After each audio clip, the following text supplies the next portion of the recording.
Merhaba arkadaşlar, ben Elif Pirenvise. Bebeğim Örgülerim örgü kanalıma yeniden hoş geldiniz.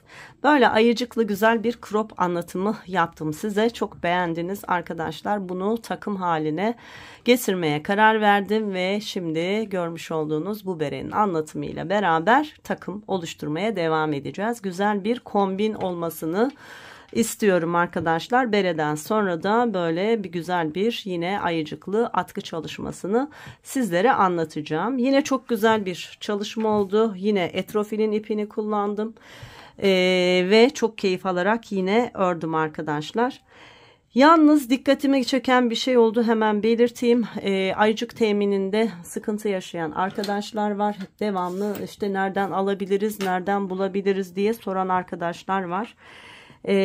İp konusunda da yani Etrofil'in Megastar'ı çok güzel bir ip, onunla örmek istiyoruz ama nasıl ulaşabiliriz, bulunduğumuz yerde yok diyen arkadaşlar var. O yüzden şöyle bir şey yapmaya karar verdim. Kit halinde bu görmüş olduğunuz ayıcıklı hırkanın ya da takımının arkadaşlar malzemelerini kit halinde size hazırlayacağım. İsteyen arkadaşlar benden temin edebilirler. Bebeğim Örgülerim Elif Pirenvise Instagram sayfamdan bana ulaşarak kitlerinizi benden isteyebilirsiniz. Hırka örmek isteyen arkadaşlara ipini, ayıcığını, düğmelerini ve örgü şişini, takım halinde örmek isteyen arkadaşlara da yine ayıcıklarını, yine düğmesini, örgü şişini ve iplerini yeterli olduğu bir kit hazırlayacağım ve o şekilde sizlere ulaştıracağım ki her biriniz, örmek isteyen her biriniz örebilirsiniz. Sipariş vermek isterseniz de yine biliyorsunuz artık sipariş almaya başladım. Yine Instagram sayfamdan bana ulaşarak Bebeğim Örgülerim Elif Pirenvise sayfamdan bana ulaşarak siparişte oluşturabilirsiniz. Evet, şimdi bu güzel ayıcıklı berenin örülmesine başlayalım arkadaşlar. Sonrasında da yine atkısını anlatacağım ama bu bölümde şimdi size sadece bere anlatımı yapıyorum. Evet, hadi başlayalım. Arkadaşlar, bere çalışmama Etrofil'in yine Megastar serisiyle başlayacağım. %25 yün, %75 akrilit içeriği olan şöyle kalınca bir örgü ipi, yünlü ama arkadaşlar asla dişlemiyor ve yumuşacık bir dokusu var. Crop hırkamızda çok güzel oldu, çok yakıştırdım. O yüzden takımımı da yine aynı iple örüyorum. Renk numaram arkadaşlar 74.067, çok güzel bir yeşil ve çok beğenildi. Bol miktarda hırkasının siparişini alıyorum. Allah bereketini artırsın. Evet arkadaşlar, şimdi beremizi yine hırkamıza uyumlu şöyle 1-2-3 yaşın kullanabileceği büyüklükte öreceğiz. Bereme 47 ilmekle başlayacağım. 2 ayrı şiş numarası kullanacağım arkadaşlar. Şöyle lastik kısmını 5 milimetre örgü şişiyle öreceğim. Sonra üst kısmını yine hırkamda kullanmış olduğum 6 milimetre şişimle örmeye devam edeceğim. Hemen şöyle ipimizin içerisinden çıkartalım. Eğer ipi dışarıdan çıkartıyorsanız böyle denemenizi tavsiye ederim. Çünkü çok daha rahat oluyor. Evet, 5 numaralı örgü şişimle beraber şöyle 1 metre kadar örgü ipimi bıraktım ve klasik ilmek atma tekniğiniz neyse arkadaşlar, benim gibi atmak zorunda değilsiniz. Nasıl eliniz alışkınsa 47 ilmek şişimize atalım ve sonra bu beremizi örmeye başlayalım. Evet, şişime 47 ilmek attım. 5 numaralı şiş kullanıyorum, söyledim. Şimdi sayalım: 2, 4, 6, 8, 10, 12, 14, 16, 18, 20, 22, 24, 26, 28, 30, 32, 34, 36, 38, 40, 42, 44, 46, 47. Evet, 47 ilmeğimizle beraber örgümüze başlıyoruz. Arkadaşlar, hırka çalışmamızda lastiğimizi 2 düz 1 ters lastik çalışmıştık. Beremizde de aynı lastik çalışmasını yapacağız. Evet, 2 düz ilmekle başlıyorum. Bakın 1, 2 düz, sonra bir ters, sonra tekrar 1, 2 ilmek düz, sonra bir ilmek ters, 1, 2 ilmek düz, bir ilmek ters, 1, 2 ilmek düz, bir ilmek ters. Bu şekilde sıra sonuna kadar örelim. Evet, sıra sonuna yaklaştık. Beraber tamamlayalım. En son bir ters ördüm. Şimdi 1, 2 ilmek düz, bir ters ördükten sonra sıra sonunda 2 ilmeğim kaldı. Bu 2 ilmeğimi de düz örgü olarak ördüm ve sıramı tamamladım. Örgümüzün arka sırasında 2 ters, bir düz olarak ilmeklerimiz devam ediyor. Ve arkadaşlar, düzgün bir dikiş çalışabilmek için ilk ilmekleri de örerek örgümüze başlıyoruz. Yani bakın, ilk ilmeğimi ters olarak örerek başladım. Yanındaki ilmeğim de ters. 2 tersten sonra bir düz, sonra 2 ilmek ters. Tekrar bir ilmek düz, 2 ilmek ters. Bir ilmek düz, 2 ilmek ters. Bir düz, 2 ters. Bu şekilde sıramızı tamamlayalım.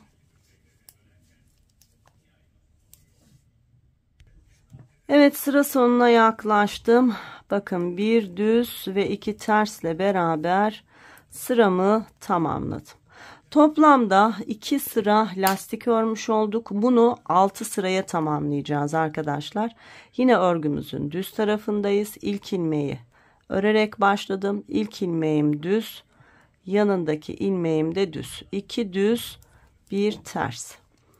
1, 2 ilmek düz, bir ters. 1, 2 düz, bir ters. Bu şekilde sıramızı tamamlayalım. Yine arka sıralarımız çok belli oldu. 2 ters, bir düz, 2 ters, bir düz olarak örelim. 4 sıra yapacak. Tekrar ön sırada 2 düz, bir ters, 2 düz, bir ters örelim. 5 olsun. Son sıramızda da yine 2 ters, bir düz, 2 ters, bir düz olarak örelim. Toplamda 6 sıra lastikten sonra örgümüze devam edelim. Evet arkadaşlar, toplamda 6 sıra lastik örgümü ördüm. Bakın, örgümün düz tarafındayım. Sayalım: 2, 4, 6. Evet, artık düz örgülere geçeceğiz. Lastik örgümüz bitti. Ne yaptık? 5 numarayla beraber lastiğimizi ördük. Şimdi 6 milimetre şişimizle beraber üst kısmını öreceğiz. Şayet arkadaşlar hem 5 hem 6 milimetre şişiniz yoksa şu aşağıki kısmı kalın şişinizle örerken daha sıkı örmeye çalışın. Burası lastik olduğu için böyle başı biraz tutsun diye bu çalışmayı yaptık. Yani illa 2 tane şiş kullanmak zorunda değilsiniz. Ama 2 tane şişiniz varsa tıpkı benim yaptığım gibi önce şöyle yarım ya da 1 numara küçük şişle lastiği örün. Sonra ana ilmekleri öreceğiniz şişe geçiş yapın. Şimdi 5 numarayla lastiğim bitti. 6 sıra ördüm ve 6 milimetre şişimle beraber, 6 numara şişimle beraber var olan 47 ilmeğimi, ilmek sayımız hiç değişmiyor, örgümün ön tarafında düz örgülerle örmeye başladım.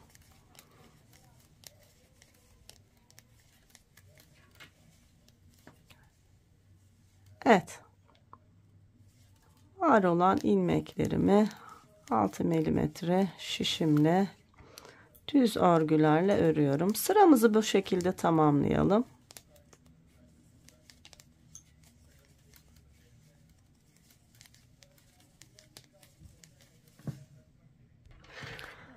Evet arkadaşlar, düz örgülerle beraber var olan 47 ilmeğimi 6 milimetre şişimle ördüm ve sıramı tamamladım. Artık 5 milimetre şişimle işim bitti. 6 ile devam ediyoruz. Örgümün arka tarafında yine dikkat ediyoruz. İlk ilmekleri hep öreceğiz. Ters örgülerle beraber ilmeklerimizi örüyoruz.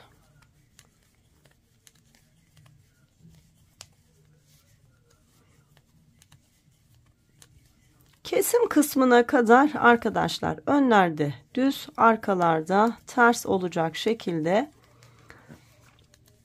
ilmeklerimizi öreceğiz. Sonra kesim kısmında şöyle çok basit kesimlerle beraber çok düzgün bir bere kalıbı oluşturacağız.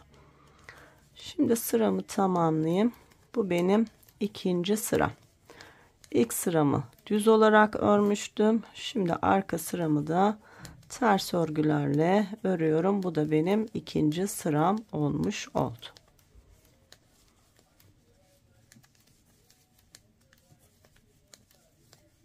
Hiç örgü bilmeyen arkadaşlarımın çok kolayca örebileceği bir çalışmadır.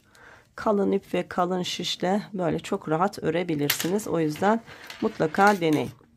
Evet, 2 sıra ördük. Şimdi yine örgümüzün düz tarafındayız. Yine ilk ilmeği örerek başlıyorum ve düz örgülerle örüyorum arkadaşlar. Hep aynı şeyin tekrarını yapacağız. Önlerde düz, arkalarda ters olacak şekilde istediğimiz yüksekliğe ulaşana kadar öreceğiz.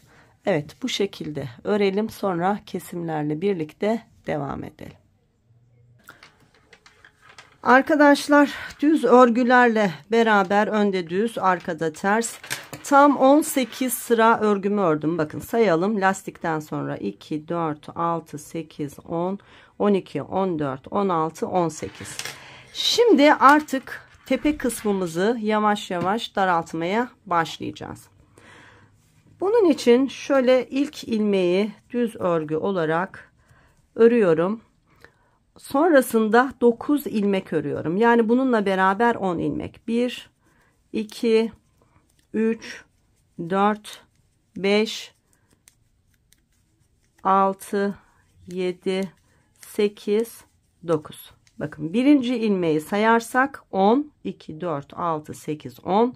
Birinci ilmeği saymazsak 9 ilmek örüyoruz. Evet. Sonra bakın arkadaşlar, sıradaki 2 tane ilmeğim var. Bu 2 ilmeği şöyle soldan, yani ikinci ilmekten batıp birinci ilmeğin arasından geçirerek ikisini birlikte örüyoruz. Bir eksiltme yaptık. Ardından 9 ilmek örüyoruz. 1, 2, 3, 4, 5, 6, 7, 8 ve 9. Sonra sıradaki 2 ilmeği şöyle birlikte örüyoruz. Önce ikinci ilmekten batıp birinci ilmekten çıkıyoruz. Soldan sağa doğru. Bakın. Tekrar 9 ilmek örüyoruz. 1, 2,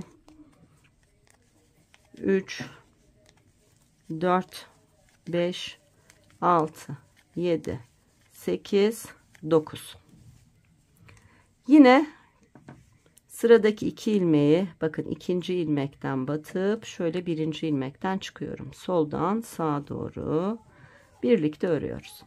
Tekrar 1, 2, 3, 4, 5, 6, 7, 8, 9 ilmek örüyorum. Yine bakın sıradaki 2 ilmek, şu ikisini birlikte örüyorum. Sıra sonunda 2 ilmeğim var. Bu 2 ilmeği örerek sıramı tamamlıyorum. Bunun bir ilmeği başta ve bir ilmeği sonda olacak şekilde dikişe girecek. Şimdi geriye dönüyoruz. Arka sırada var olan ilmeklerimin tamamını ters örgü örüyorum. İlk ilmekleri de örmeyi unutmayalım. Evet, sıramızı tamamlayalım. Evet, sıra sonuna geldim. Ters örgülerle sıramı tamamladım. Bakın kesim yaptığımız yerler burada. Şimdi tekrar kesim yapacağız.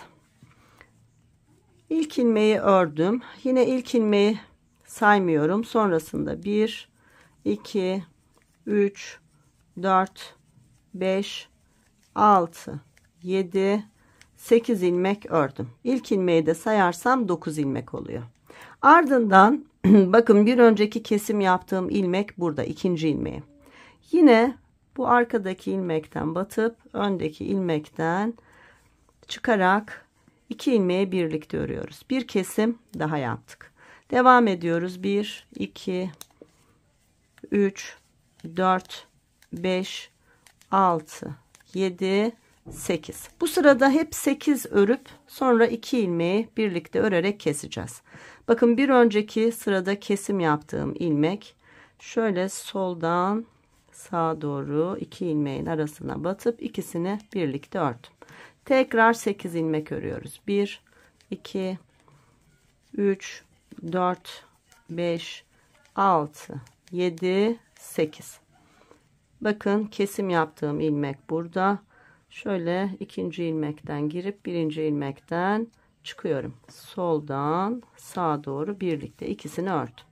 Tekrar 8 ilmek örüyoruz. 1, 2, 3, 4, 5, 6, 7, 8. Bakın yine bir önceki kesim yaptığım ilmek ve önündeki ilmek. Soldan sağa doğru birlikte ördüm. Son 2 ilmeğimi de örüp sıramı tamamladım. Örgümüzün arka tarafında sadece var olan ilmekleri ilk ilmekte dahil ters örgülerle örüp sıramızı tamamlayalım.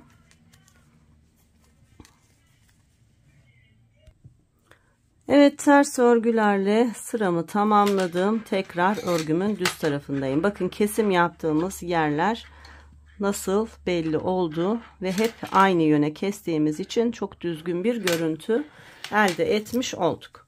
Şimdi tekrar keseceğiz. Hep ön sıralarda keseceğiz. 9 ördük kestik. 8 ördük kestik. Şimdi 7 örüp keseceğiz. Şu birinci ilmeği örüyorum ama saymıyorum. Sonrasında 7 örüyorum. 1, 2, 3, 4, 5, 6, 7 ilmek ördüğümde bakın bir önceki kesim yapmış olduğum ilmeği. Onu ve önündeki ilmeği soldan sağa doğru birlikte ördüm. Tekrar 1, 2, 3, 4, 5, 6, 7 ilmek ördüm. Yine bakın bir önceki kesim yaptığım ilmek önümdeki ilmekle birlikte ördüm. Yine 1, 2, 3, 4, 5, 6, 7 ilmek ördüm.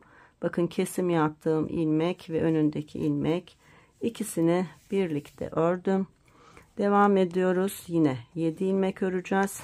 1, 2, 3, 4, 5, 6, 7 ilmek ördüm. Bir önceki kesim yaptığım ilmek ve önündeki ilmek. Soldan sağa doğru birlikte ördüm. Son 2 ilmeğimi de örerek sıramı tamamladım. Yine arka sırada ilk ilmekte dahil ilmeklerimizin tamamını ters örgü olarak örelim ve sıramızı tamamlayalım.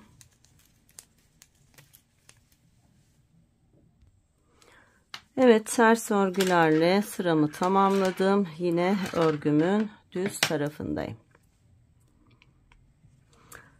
Evet, başlıyoruz. İlk ilmeği ördüm. Sonra 6 ilmek daha örüyorum. 1, 2, 3, 4, pardon 5, 6 ilmek ördüm.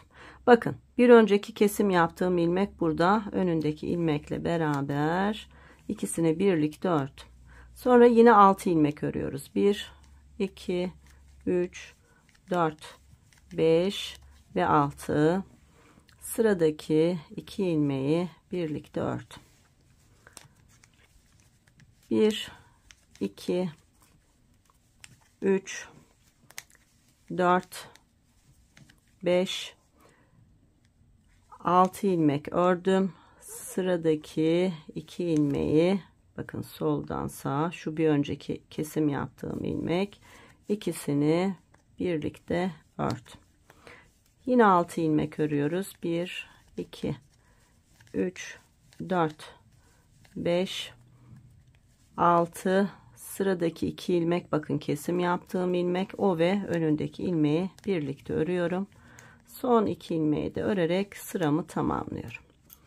Örgümüzün arka tarafında yine var olan ilmeklerin tamamını ilk ilmekte dahil ters örgülerle örelim ve sıramızı tamamlayalım. Evet, tekrar örgümüzün düz tarafındayız. İlk ilmeği ördükten sonra 1 2 3 4 5 ilmek ördüm. Şimdi sıradaki 2 ilmeği birlikte keseceğim. Bakın, bir önceki kesim yaptığım ilmek, ikisini birlikte ördüm ve kestim. Sonra yine 1 2 3 4 5 ilmek ördüm. Sıradaki 2 ilmeği birlikte kestim. 1 2 3 4 5 ilmek ördüm. Sıradaki 2 ilmeği birlikte örerek kestim. Tekrar 1 2 3 4 5 ilmek ördüm. Sıradaki 2 ilmeği birlikte ördüm ve son 2 ilmeği örerek sıramı tamamladım. Evet arkadaşlar, arka sırada var olan ilmeklerimizin tamamını ters örgü olarak örelim ve sıramızı tamamlayalım. Evet, ters örgülerle sıramı tamamladım. Şöyle bir bakalım arkadaşlar. Bakın. 1 2 3 4 tane yerde kesim yaptık. Böylece şöyle çok düzgün bir kalıp çalışması yapmış olduk. Evet, şimdi yine kesim yapacağız. Bu kez arkadaşlar şöyle bir evet. İlk ilmeği ördüm. Bunu saymıyoruz. Sonrasında 1 2 ilmek ördüm. Bakın, kesim yaptığım ilmek burada. 4 ilmek kaldı. Şimdi bu 2 ilmeği birlikte ördüm. Sonra bakın, kesim yapmış olduğum ilmek ve önündeki ilmeği birlikte ördüm. 2 tane kesimi yan yana yapıyoruz. Sonra yine geliyorum. 1 2 ilmek örüyorum. Ardından sıradaki 2 ilmeği birlikte soldan sağa doğru ve tekrar sıradaki 2 ilmeği birlikte soldan sağa doğru örerek kesiyorum. 1 2 ilmek ördükten sonra sıradaki 2 ilmeği birlikte, sonra sıradaki 2 ilmeği birlikte örerek kestim. Yine aynı şeyi yapıyoruz. 1 2 ilmek örüyoruz. Sonra sıradakini ve sonra sıradakini 2 ilmek birlikte örüyoruz. Son 2 ilmeğim kaldı. Bunları da örerek sıramı tamamlıyorum. Bakın, ilmek sayımızı azalttık. Tepe kısmımız daralmış oldu. Bunu o yüzden yaptık. Şimdi örgümüzün arka tarafında var olan ilmeklerin tamamını ters örgü olarak örelim ve sıramızı tamamlayalım.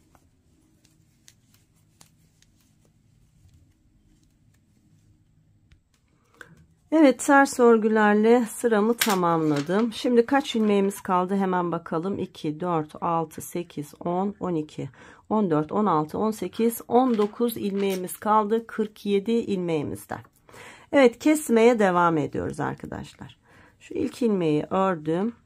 Ardından bakın, burada şu kesim yaptığım ilmek önünde 4 ilmek var. Şununla 5. Bunu saymıyoruz. Şimdi aynı şeyi burada yapıyoruz. Sıradaki 2 ilmeği, ilk ilmeği ördükten sonra ikisini birlikte örüyorum. Sonra sıradaki 2 ilmeği birlikte örüyorum. Burada da aynı. Bakın, kesim yaptığım ilmek ve önünde 3 ilmek var. Bu sırada hep böyle 2 2 ilmeklerimizi örüyoruz. Soldan sağa doğru 2 ilmeği birlikte örüyorum. Sonra yanındaki 2 ilmeği yine soldan sağa doğru birlikte. Her 2 ilmeği birlikte örerek sırayı tamamlıyorum. Sıra sonunda son 2 ilmek var. Burada yapmıyorum. Bu 2 ilmeği örerek sıramı tamamladım. Bakın 2, 4, 6, 8, 10, 11 ilmeğim kaldı. Şimdi örgümüzün arka tarafında da şöyle yapalım ve bitirelim. İlk ilmeği ters ördüm. Ardından diğer ilmeklerimi de ters örgü olarak örüyorum ve sıramı tamamlıyorum. Şimdi son bir kesim daha yapalım ve bitirelim. Şimdi 1, 2, 3, 4, 5. Evet. İlk ilmeği örelim arkadaşlar. Ardından sıradaki 2 ilmeği birlikte örelim. Hep soldan sağa doğru. Sonra sıradaki 2 ilmeği birlikte örelim. Sonra sıradaki 2 ilmeği birlikte örelim. Sonra sıradaki 2 ilmeği birlikte örelim. Şu son 2 ilmeği örerek sıramızı tamamlayalım. Bakın 2, 4, 6, 7 ilmeğimiz kaldı. Artık beremiz bitti. Şimdi bu beremizi dikebilmek için şöyle 60-70 santim uzunluğunda ipimi kesiyorum. Ve örgü dikiş iğneme ipimi geçiriyorum. Evet. Şimdi arkadaşlar bu 7 ilmeği 1, 2, 3, 4, 5, 6, 7 şişimden iğneme aldım. Bakın şurayı elimle tutuyorum. Şurada ilmeğimin devamı olan ipimi.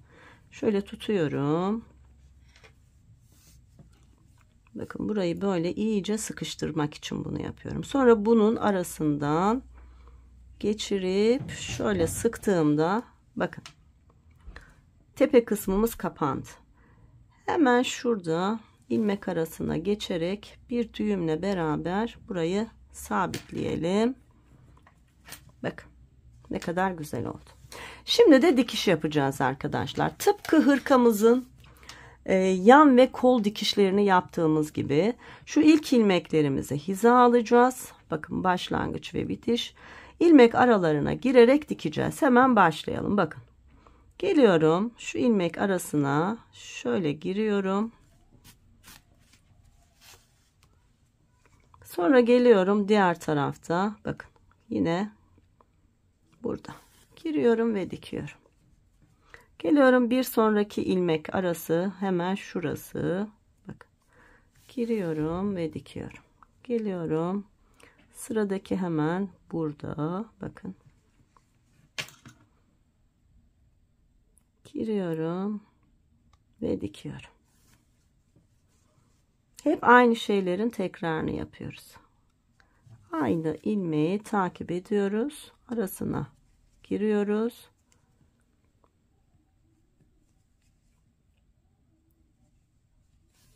Evet, bu şekilde lastik kısmına kadar dikelim arkadaşlar. Lastik kısmında yine beraber devam edelim. Bakın her ilmeğin arasına görüyor musunuz? Böylece arkadaşlar bakın sanki hiç dikiş yokmuş, düz bir örgü örmüşüz gibi çok düzgün bir birleştirme yapmış oluyoruz. Evet, şuraya kadar gelelim. Evet arkadaşlar bakın ne kadar düzgün bir dikiş, görüyor musunuz? Hiç belli değil neresi dikiş neresi örgü. Aslında şurada dikişimiz var. Şimdi lastiğe kadar indim. Bakın lastikte de ne yaptık arkadaşlar? 2 düzü yan yana örmüştük ve 2 düzle bitirmiştik. Şimdi bu bir düz ilmeklerimizin arasından batarak aynı şekilde dikeceğiz. Bakın birinci düz ilmeğim burada, ikincisi burada. İkincisinin araya giriyorum ve dikiyorum. Bak aynı şeyi burada yapıyorum. Karşılıklı yine her ilmeğin arasından girerek bakın. İlmek burada, arasına girdim. Geliyorum. İlmek burada. Bakın ilmek burada.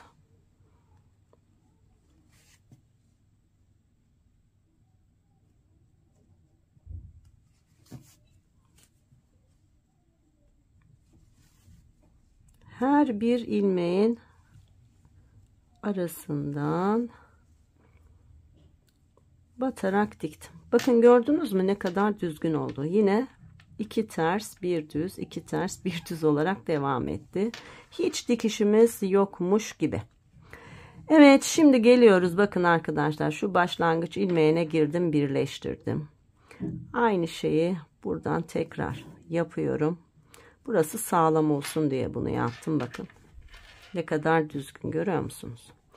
Şimdi şöyle iç tarafa ipimi yürütüyorum. Burada düğümleyerek sabitleyeceğim artık. Düğümledim ve sabitledim. Şimdi bu içerideki ilmeklerin arasından ipimi birkaç kez böyle yürütüyorum ve fazla olanı kesiyorum. Bu bitti. Şimdi başlangıç ipimiz var. Ona da aynı şey yapalım. Şu fazlasını bir alalım. Şimdi geldim. Bakın. Önce içeriye aldım. Sonra yine ilmeklerimin arasından yürütüyorum.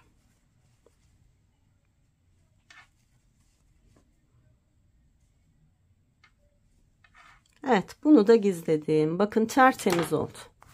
Dikişimiz, bakın normalde dikişimiz burada. O da hiç belli değil. Ve beremiz bitti. Arkadaşlar, bu hırkamla aynı büyüklükte bir çalışma olmuş oldu. Şimdi en boy ölçüsü vereyim size. Tepe kısmından tuttuğumda arkadaşlar şöyle 21,5-22 santim. Öyle söyleyeyim, bakın 22 santim uzunluğunda ve şöyle tuttuğumda 20 santim genişliğinde. Bu zaten esniyor. Rahat, böyle bir yaşın kullanabileceği büyüklükte oldu. Yine hırkayı büyüttüğümüz gibi berede de şu lastik kısmını, sayısını büyüterek ve şu yüksekliği biraz daha uzatarak istediğimiz büyüklükte örebiliriz. Şimdi gelelim ayıcıklı kısmımıza. Şu arka dikiş yaptığımız yeri tam arka orta olarak şöyle hiza alalım. Bakın şöyle hiza alalım. Hatta şu kesim yaptığımız yerlerin bakın biri bir sağda kalıyor, biri solda, biri tam ortada. Şu ortadaki, bakın şu ortadaki ilmek bizim orta ilmeğimiz olsun. Bakın şu bizim orta ilmeğimiz olsun. Şurası. Lastik bittikten hemen sonraki sıra. Bakın en son lastiğimin ters örgüsü burada. Onun bir üstündeki ilmek, ilk düz sıradaki ilmek. Bu benim cebimin orta ilmeği. Orta merkez burası arkadaşlar. Hırkamı pardon, şu lastik kısmımı 5 ile örmüştüm ya. Bu cep kısmını da 5 numara şişimle öreceğim. Eğer dediğim gibi sizin tek bir şişiniz varsa biraz sıkı örmeye gayret edin. Şimdi bu orta ilmekten sonra 1, 2, 3, 4, 5 ilmek sayıyorum arkadaşlar. Bakın. 1, 2, 3, 4, 5. Orta ilmekle 6 oluyor. Yani bu orta ilmeğin sağında 5, solunda 5 ilmek olacak şekilde ilmek çıkartacağız. Tıpkı hırkamızda yaptığımız gibi toplamda 11 ilmek olacak. Şurası orta, yani 6. ilmeğin olduğu yer. Geriye saydık 5 ilmek, hemen lastik üstü, bakın son lastik ilmeğim burada, görüyor musunuz? Lastiğin ters ilmeği, hemen onun üstündeki ilmekten başlıyorum. Eğer benim gibi şişle çıkaramıyorsanız tığla da çıkartabilirsiniz. Şu başlangıç ipimi biraz uzun bırakıyorum. Bakın ilk ilmeği çıkart. Şimdi geliyorum, bakın sıradaki ikinci ilmek. Şu ipi üzerinden yürütüyorum ve ikinci ilmeği çıkartıyorum. Geliyorum, bakın hemen sıradaki ilmek bu. Sıradakine şöyle bakın. Görüyor musunuz? Hemen yanındaki bu.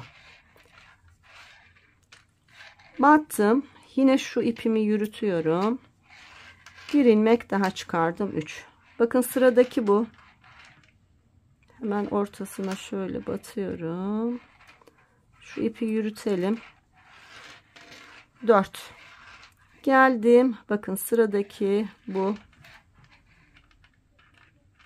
battım, ilmek çıkardım 5. Şurası orta ilmeğim.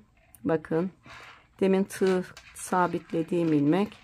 Bu 6. 2, 4, 6 tane çıkardık. Şimdi 5 tane daha çıkaracağız. Devam ediyoruz.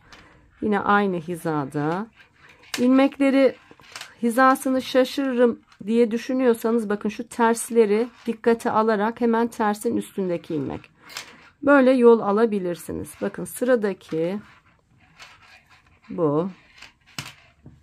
Hemen yine yanında sıradaki ilmek bu. Bakın onun yanında hemen bakın ters ilmeğin üstündeki hemen battım, çıkardım bu. Kaç etti? 2 4 6 2 4 6 8 10. Son bir ilmek çıkartıyoruz. Bakın yandaki ilmeğe battım ve bir ilmek daha çıkarttım. Toplamda 2 4 6 8 10 11 ilmeğimiz oldu. Şu başlangıç ipimizi biraz şöyle sıkıştıralım. Hatta hemen şöyle tığımızdan bir sabitleyelim bunu. Şöyle araya batalım. Bir düğümle sabitledim. Sonra yandakinin içerisinden ve yandakinin içerisinden geçirelim. Fazlasını da kesip temizleyelim. Bakın tertemiz oldu. Şimdi örgümüzün arka sırasındayız. Önü düz olacak, arkası ters olacak. Burası ters. Yine ilk ilmekleri örüyoruz arkadaşlar. 1 2 3 4 5 6 7 8 9 10 11 ilmeğimi ördüm. Dönüyorum. Örgümün düz tarafındayım. Tekrar 11 ilmeği düz örgülerle örüyorum. İlk ilmekte dahil düz örgülerle 11 ilmeğimi ördüm ve sıramı tamamladım. Örgümün arka tarafındayım. Yine ilk ilmekte dahil 11 ilmeğimi ters örgü olarak örüp sıramı tamamlıyorum.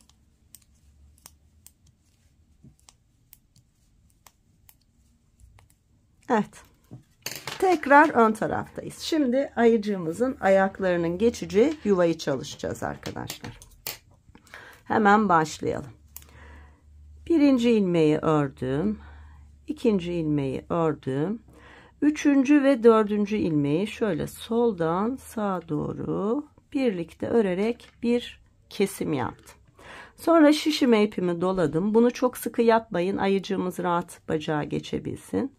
Ardından 1, 2, 3 düz ilmek ördüm. Tekrar şişime ipimi doladım. Sıradaki 2 ilmeğin şöyle yönünü değiştirdim ve 2 ilmeği birlikte ördüm. Sonra 2 ilmeğim var. Bu 2 ilmeği de örerek sıramı tamamladım. Bakın 3 ilmek burada. Burada bir dolama yaptığım ilmek var. 3 ilmek ortada. Yine burada dolama yaptığım ilmek var ve 3 ilmek daha örünce sırayı tamamlamış olduk. Toplamda 11 ilmek. Şimdi örgümüzün arka tarafında bu 11 ilmeği ters örgülerle örelim ve sıramızı tamamlayalım.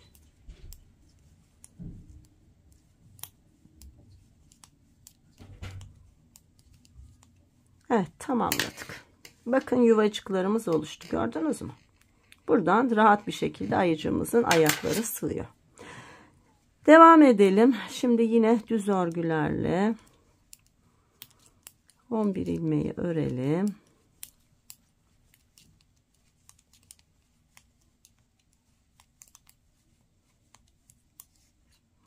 Geriye dönüyoruz. İlk ilmekte dahil 11 ilmeğimizi ters örgü olarak örüyoruz.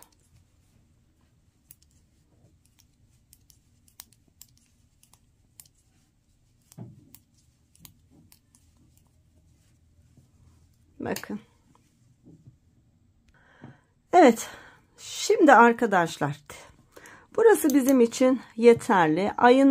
ayıcığının bacakla kol boyu arası böyle geniş olan arkadaşlar bir sıra daha örebilirler. Aslında biz de bir sıra daha örebiliriz. Örelim, burası bere.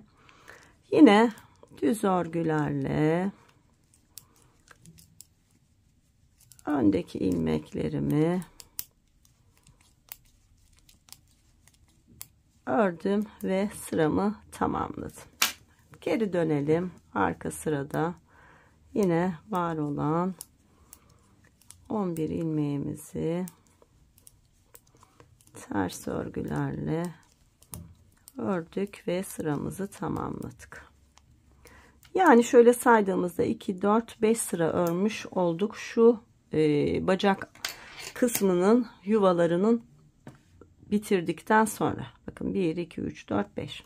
Şimdi tekrar aynı çalışmayı yapacağız arkadaşlar. Fakat bitireceğiz, aynı zamanda şu lastik çalışmasını yapacağız. O yüzden 1 2 ilmek düz ördüm. Lastiği ne yapıyorduk? 2 düz 1 ters, 2 düz 1 ters. Sıradaki ilmeğim ters örgü olacak. Şu dolama yaptığı şu 2 ilmeği ters olarak örüyorum.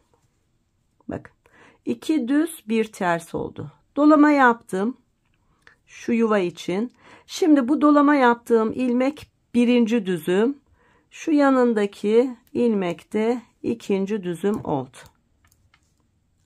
Bir daha söyleyeyim anlamadıysanız. Bakın 2 düzden sonra sıradaki 2 ilmeği birlikte ters ördüm. Şu lastik çalışmasına başladık. 2 ters, 1 düz, 2 ters, 1 düz lastiğimizi uyguluyoruz. Aynı zamanda da şu ayıcığımızın kollarını geçebileceği yuvaları çalışıyoruz. 2 düz ördük. Sonra 2 ilmeği birlikte ters ördük. Bir doladık, bir düz ilmek ördük. Bu doladığımız bizim birinci düzümüz, bu ikinci düzümüz oldu. Dolayısıyla sıradaki ilmeği ters olarak ördüm. Sonra bir düz ördüm. Şimdi bir doluyorum arkadaşlar. Bu doladığım ikinci düzüm. Sıradaki 2 ilmeği ters öreceğim. O yüzden bu tarafa doğru doladım. 2 ilmeği birlikte ters ördüm. Sıra sonunda 2 ilmeğim kaldı. 2 tersle sıramı bitirdim. Bakın 2 düz 1 ters, 2 düz 1 ters, 2 düz 1 ters ve 2 düzle beraber bitmiş oldu. Yuvacıklarımızı da çalışmış olduk. Şimdi arka sırada da 1 2 ilmek ters, sonra 1 ilmek düz. Tekrar 1 2 ilmek ters, sonra 1 ilmek düz. Tekrar 1 2 ilmek ters, 1 ilmek düz ve 2 ilmek tersle beraber sırayı tamamladık. Bakın ne kadar düzgün bir lastik çalışması olmuş oldu. Tıpkı şu aşağıdaki lastik gibi. Şimdi tekrar lastiğimizi örelim. 1 2 düz 1 ters, 1 2 düz 1 ters, 1 2 düz 1 ters ve 2 düzle beraber sıramı tamamladım. Geriye dönelim. Tekrar 1 2 ters 1 düz. Arka sırada 2 ters 1 düz. Yine 2 ters 1 düz, 2 ters 1 düz ve 2 tersle sıramı bitirdim. Evet. Şimdi kesim yapacağız ve bitireceğiz arkadaşlar. Artık bitti. Bakın ilk ilmeği düz ördüm. İkinci ilmeği düz ördüm. Arkadaki ilmeği üzerinden geçirdim. Hatta burayı hep düz olarak hırkamızın lastik kısmının kesimi gibi yapalım. Hep düz örüp keselim. Düz ördüm. Arkadaki ilmeği üzerinden geçirdim. Düz ördüm. Arkadaki ilmeği üzerinden geçirdim. Düz ördüm. Arkadaki ilmeği üzerinden geçirdim. Düz ördüm. Arkadaki ilmeği üzerinden geçirdim. Biraz esnek olsun. Çok sıkı kesmeyin. Böyle örgünüzle aynı bollukta örün ve kesin. Bütün ilmekleri bu şekilde ördüm ve kestim. Şu son ilmeğimi bir kez daha ördüm. Şimdi arkadaşlar şöyle yarım metre kadar uzunlukta ipimizi bırakalım. Çünkü cebimizi de dikeceğiz. Evet, kestim ve bitirdim. Bakın bitti. Yine ipimizi iğnemize geçirelim. Evet, ipimi iğneme geçirdim. Şimdi arkadaşlar bakın. Şu ilmek aldığımız, bakın. İlmek şöyle geliyor. Gördünüz mü? Bunun bakın şuradan hizası bu. Bakalım nereye kadar geliyor. Şöyle tamamdır. Bakın.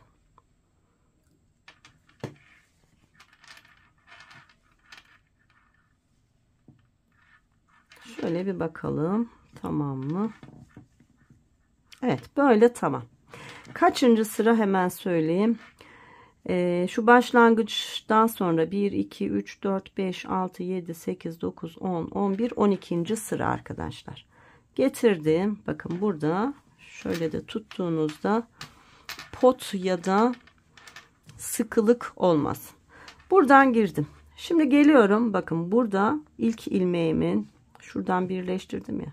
Bakın şuradan da ilk ilmeğimin arasından girdim. Geliyorum. Bir sonraki ilmek burada bakın. Hep aynı hizayı takip ediyorum.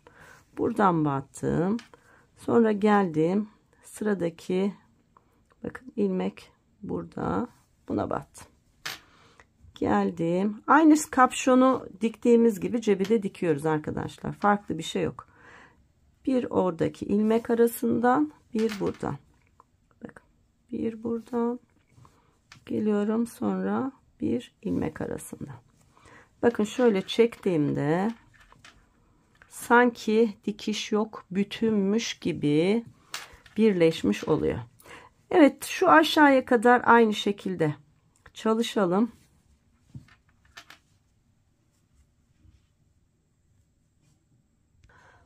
Evet arkadaşlar, bakın sırayla diktim ve indim. Şimdi şu son ilmeğimin içerisine giriyorum. Buradan da son şöyle ilmeğimin içerisine giriyorum. İğnemi böyle içeriye göndermiş oldum. Evet. Bakın. Gördünüz mü ne kadar düzgün bir dikiş oldu. Şimdi ne yapacağız biliyor musunuz? Hiç ipimizi koparmayacağız. Çünkü ben ip koparmayı hiç sevmiyorum. Şurada ilmek alıp ilk sırada örgü başladığımız şu ilmeklerin arasından böyle ipi hiç sıkmadan, potta bırakmadan bakın. Diğer uca kadar ipimi taşıdım. Gördünüz mü? Tertemiz oldu. Şunun fazlasını alalım. Şimdi aynı çalışmayı burada yapacağız arkadaşlar. Değişen hiçbir şey yok. Bakın buradan geliyorum. İlmek hizam bu. Buradan da ilmek hizam hemen burada. Dikiyorum. Geliyorum. Sıradaki ilmeğim. Bakın bu. Sonra geliyorum. Burada sıradaki ilmeğim.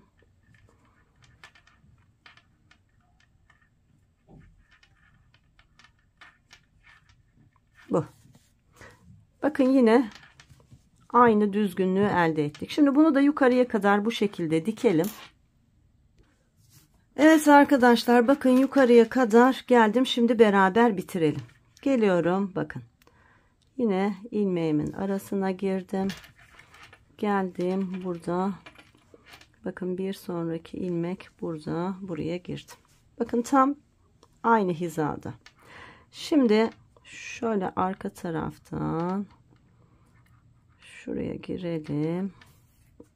Evet. Tekrar şu yandaki ilmekten şöyle içeriye kayalım. Sabitlemek için bunu yapıyoruz. Bakın ne kadar düzgün oldu, görüyor musunuz? Hiç dikişimiz belli değil. Şimdi burada da artık sabitleyelim.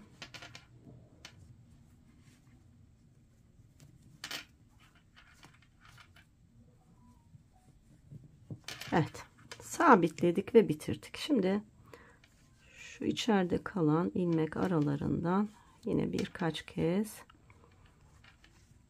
yürütelim. Evet. Bitti arkadaşlar. Gördünüz mü ne kadar güzel ve ne kadar düzgün oldu. Şimdi arkadaşlar pompon aparatımla beraber şöyle en büyük boyla bir pompon çalışması yapacağım. Pompon aparatıyla pompon yapımını aslında video olarak size gösterdim ama şimdi seri bir şekilde göstereceğim. Şöyle arkadaşlar örgü ipimizi böyle hızlıca bu aparata sarıyoruz. Bu tarafı bir saralım. Evet, bir tarafını sardım. Bakın çok fazla sarmıyorum ama az da sarmıyorum. Yani ne kadar çok sararsanız arkadaşlar o kadar böyle büyük dolu bir pompon olur. Şimdi bunu böyle kapattım. Bakın yuvası var. Geliyorum diğer tarafa. Aynı şekilde burada da sarıyorum.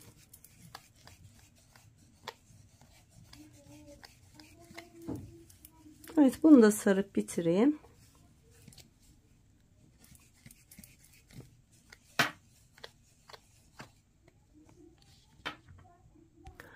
Evet, bunu da sardım. Bakın bu aparatı kapattım.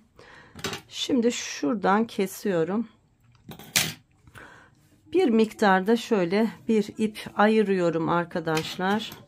Bağlamak için. Şimdi makasımın yardımıyla burada pompon aparatının bakın böyle oyuklu bir kısmı var. Makası oraya sokarak böyle kesiyorum. Bir tarafı kestim. Devam ediyorum. Bütün ipleri düzgünce kestiğinizden emin olmanız lazım. Tam böyle ortadan da keserseniz pomponunuz düzgün olur. Bakın fazlasını aldım. Evet. Şimdi bir ip bırakmıştık. Şöyle uzunca bir ip. Bakın bu aparatın şöyle tam ortasında bir yuvası var. Bakın. Buradan bu ipi geçirdim. Şimdi sıkıca düğümlememiz lazım.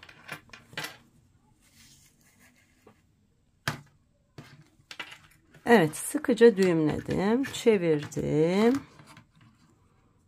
geldim, sıkıca düğümledim. Bunu birkaç kez yapıyorum sağlam olsun diye.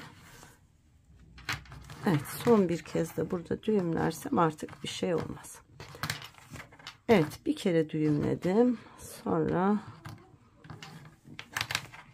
bir kez daha düğümledim ve bitti. Şimdi bakın. Aparattan pomponumu çıkartıyorum. Gördünüz mü ne güzel böyle kocaman bir pompon oldu. Şimdi arkadaşlar düzgünce sardık iplerimizi ama bakın biraz böyle boy farkı oluyor.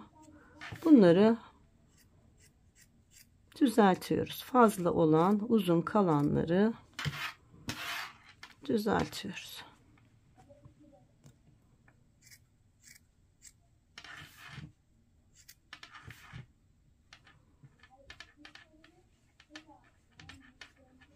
Evet. Oldukça düzgün oldu zaten. Şimdi pomponumuzu takalım. Ayıcığımızı yerleştirelim ve beremizi tamamlayalım. Bakın arkadaşlar şu geliyorum tepe kısmına hemen şuraya. Bakın burası orta kısım. Onun az kenarına geldim. Şöyle ipimi aşağıya çektim. Bakın şimdi tam karşısında bakın. Şuradan bakın tam karşısı şöyle 1 santim kadar gerisinden girdim ve yine çektim. Şimdi burada yine sıkıca düğüm yapacağız. Şöyle sıka sıka bunu düğümleyin ki pompon yerine otursun arkadaşlar. Birkaç kez düğümledikten sonra ben şöyle yapıyorum içini. Fiyonk gibi. Bakın. Böyle.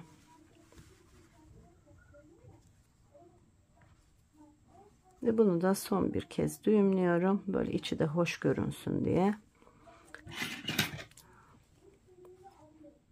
Şöyle bırakıp kestim. Bakın bu içi de böyle olmuş oldu.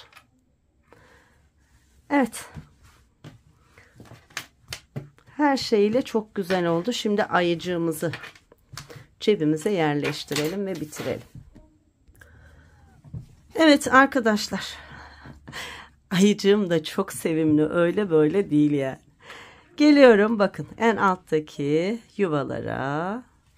Bakın çok rahat bir şekilde hiç örgüyü filan bozmadan, deforme etmeden rahatça sanki ile düğme geçirir gibi bakın giydirdim. Aynı şeyi kollara yapıyoruz.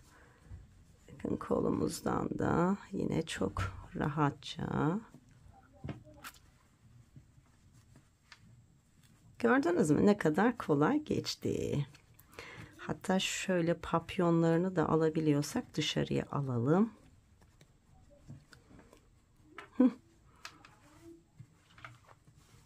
Çok mu güzel olduk? Evet arkadaşlar bakın ne kadar güzel oldu. Arkadaşlar hırkadan sonra yani daha doğrusu Instagram'da yayınladıktan sonra özellikle iplerimi ve ayıcıklarımı soruyorsunuz. Ben şöyle bir şey yapmaya karar verdim arzu eden arkadaşlara. Tabii ki bulup alabilen arkadaşlar için değil de bulamayan ve alamayan arkadaşlar için ayıcıklı hırka, bere ve atkı için kit hazırlayacağım arkadaşlar. İsteyenlere sadece bir hırkalık, isteyenlere takım olarak işte hırka, bere, atkı olarak böyle set hazırlayacağım, kit hazırlayacağım. İçinde ayıcığı, örgü ipi, düğmesi ve örgü şişi olacak şekilde kitler halinde örmek isteyen arkadaşlara temin edeceğim. Eğer kit almak istiyorsanız Instagram sayfam yine Elif Pirenvise bebeğim örgülerim. Oradan benimle iletişime geçebilirsiniz. Evet beğeni ve yorumlarınızı bekliyorum arkadaşlar. Her şey gönlünüzce olsun. Bir sonraki videomda görüşebilmek dileğiyle. Sağlık, sıhhat, esenlikler diliyorum. Hoşça kalın.